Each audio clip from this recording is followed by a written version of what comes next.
Hello friend, मैं नीलू मौर्य अपने YouTube channel पे आप सभी दर्शकों का स्वागत करती हूँ। और मैं जा रही हूँ एक मस्त कजरी गीत गाने। आप लोग को ज़रूर पसंद आएगा और मेरे वीडियो को लाइक सब्सक्राइब करना दोस्त। और जो फेसबुक से देख रहे हैं पेज को फॉलो करें और अपना प्यार दुलार इसी तरह बनाए रखना।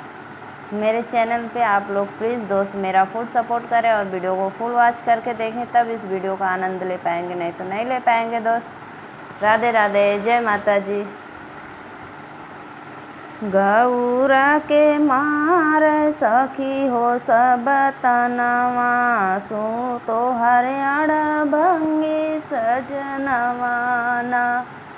गौरा के मार सखी हो सब तनवा, तो हरियाण भंगी सजनवाना। तो हरियाण भंगी सजनवाना, तो हरियाण भंगी सजनवाना।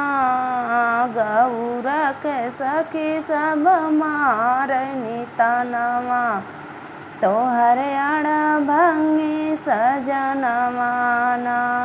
गौरा के सखी सब मारनी तनवा, तो हरियाण भंगी सजनवाना। हमारे बलम जी के महल अटारी, हमारे बलम जी के महल अटारी।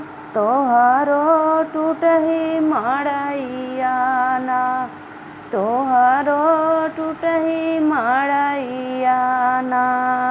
गौरा के सखी सब मारनी तनवा, तो हरियाण भंगी सजनवाना। गौरा के सखी सब मारनी तनवा, तो हरियाण भंगी सजनवाना।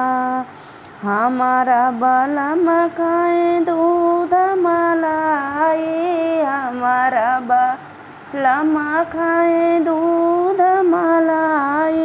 तोहर सजनवाना खाना भांग का गोलवा, तोहर सजनवाना। गौरा के सखी सब मारनी तनवा, तो हरियाण भंगी सजनवाना। गौरा के सखी सब मारनी तनवा, तो हरियाण भंगी सजनवाना। हमारा बलम चढ़े कार बुलट पे, हमारा बलम चढ़े कार बुलट पे। तोहर सजनवाना कर नंदी के सावरिया, तोहर सजनवाना। गौरा के सखी सब मारनी तनवा, तो हरियाण भंगी सजनवाना। गौरा के सखी सब मारनी तनवा, तो हरियाण भंगी सजनवाना। हमारा सजन बैठे बेड या सोफा, हमारा सजन बैठे बेड या सोफा।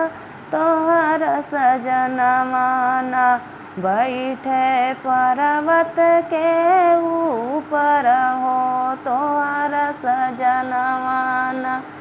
गौरा के सखी सब मारनी तनवा, तो हरियाण भंगी सजनवाना।